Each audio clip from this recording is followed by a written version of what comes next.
네, 안녕하세요. 사당동 불개미입니다. 이번 영상은 내가 고려아연 주식을 산 이유라는 제목의 영상입니다. 부재는 두 개의 심장이고요. 이 두 개의 안정된 사업 포트폴리오를 갖춰서 지속적인 수익을 내고 있는 고려아연이라는 회사를 한번 살펴보도록 하겠습니다.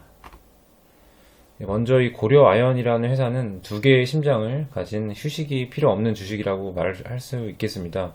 이 아래 그림에서 보실 수 있다시피 이제 고려 아연의 주력 제품은 아연과 납이고요. 이제 퍼센테이지는 이제 주 매출 비중을 적어 놓은 것인데요. 여기서 주목할 부분은 아연과 납을 생산할 때 함께 생산되는 부산물로서 은과 금이 이제 생산된다는 사실입니다. 이러한 주력 제품과 부산물과의 관계가 이제 바로 고려 아연이 두 가지 심장을 가질 수 있는 키 포인트라고 할 수 있겠습니다. 조금 더 자세히 말씀드리자면 이 아연과 납은 주로 산업 용도로 사용되기 때문에 여기서 볼 수 있듯이 경기 호황 때 수요가 증가한다고 볼 수 있겠고요.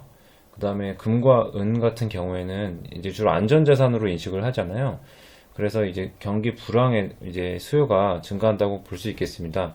따라서 이제 고려 아연이라는 회사는 경기 사이클에 이제 관계없이 지속적으로 성장을 할 수 있다. 이렇게 말씀을 좀 드릴 수 있겠고요.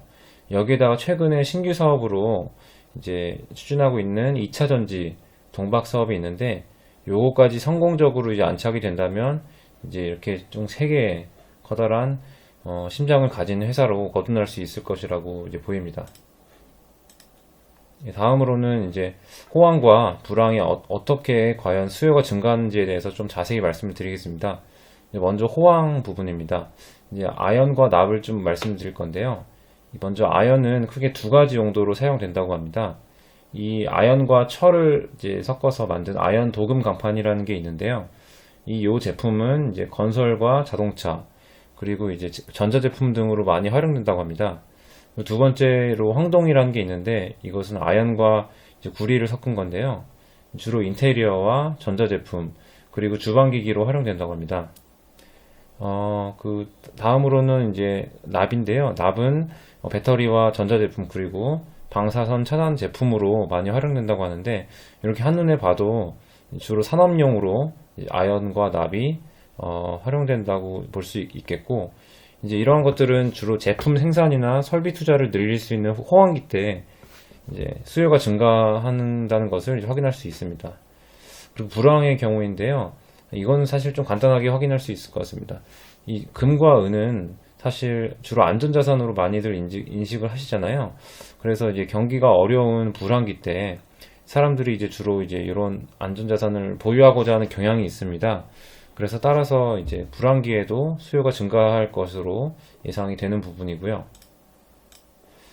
다음은 이제 세 번째 심장이 될 가능성이 있는 2차 부문, 2차 전지 부문입니다.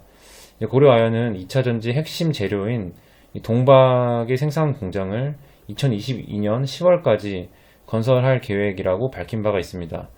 이제 이거는 연간 생산량 기준으로 이제 1만 3천 톤 규모라고 하고요. 사업비는 1,500억 정도 된다고 합니다.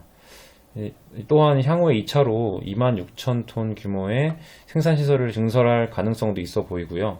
이렇게 이제 같이 밝혔고, 그 다음에 이제 고려 아연 같은 경우에는 다른 2차 전지 생산 업체와 달리 이제 현재 동박의 원료로 사용되는 이제 구리와 황산과 같은 원자재를 자체 생산하고 있습니다. 그렇기 때문에 향후에 이런 사업을 추진할 경우에는 그만큼 원가 절감과 그로 인한 수익성 향상이 가능할 것으로 예상되고요. 이제 또한 향후에는 동박 시장 자체가 수요 대비 공급이 부족할 것으로 예상이 되기 때문에 어떤 공급자의 우위의 시장으로 형성이 될 가능성이 높아 보입니다. 실제로 한 분석 보고서에 따르면 동박의 이제 공급 과잉률이 2021년에는 이제 7% 정도 과잉됐다가 2022년에는 이제 마이너스 약 10% 정도 이제 공급이 부족할 것으로 예상이 되고 있다고 합니다. 그 다음에 이제 고려 아연이라는 회사의 개별 종목을 분석하는 시간을 갖도록 하겠습니다. 매출액은 이제 일정한 이제 수준으로 유지되고 있는데요. 한 연간 6조 5천억 원 정도 내외로 이제 기록이 되고 있습니다. 영업이익도 약 8천억 원 내외로 이제 일정한 수준으로 이제 유지하고 되고 있고요. 이 영업이익률이 그래서 한 10% 이상을 꾸준히 유지하고 있습니다. 부채 비율 같은 경우에는 14%로 아주 안정적인 수준이고요. 퍼도 한 10배 내외이고, 외국인 지분율도 한 20% 내외를 보이고 있어서, 이제 나름대로 준수한 모습을 보이고 있고요. 배당 수익률 같은 경우에는 3% 내외를 보이고 있는데, 요즘 같은 저금리 시대에 나름대로 이제 고배당주라고 볼 수 있을 것 같습니다. 현금 흐름 같은 경우에는 영업 플러스, 투자 마이너스, 재무 마이너스의 이상적인 구조를 보이고 있고요. 네, 그리고 이제 시장 점유율 같은 경우에는 국내에서는 이제 계열사 포함해서 아이언 생산 기준으로 봤을 때 약 90%로 압도적인 수준을 보이고 있고, 세계에서도 약 10% 수준으로 모두 1위를 기록하고 있습니다. 국내와 세계에서 모두 1위를 기록하고 있고, 그 다음에 마지막으로 현금성 자산의 경우에는 이제 2조 원에 달할 정도로 이제 현금성 자산이 매우 많습니다. 그래서 어떻게 보면은 이 현금은 향후에 이제 2차 전지 사업과 같은 신규 사업에 활용될 것으로 보이고요. 예, 이렇게 좀 재무 구조가 우량하다, 이렇게 이제 볼 수가 있을 것 같습니다. 네, 이제 이렇게 이제 고려아연이라는 회사를 알아봤는데요. 이제 다소 생소한 회사이기 때문에 처음 들어보신 분들도 많이 계실 것 같습니다. 네, 그러면 이제 지금까지 짧지만 긴 영상 시청해 주셔서 감사드리고요. 다음에도 좋은 정보로 찾아뵐 수 있도록 하겠습니다. 네, 감사합니다.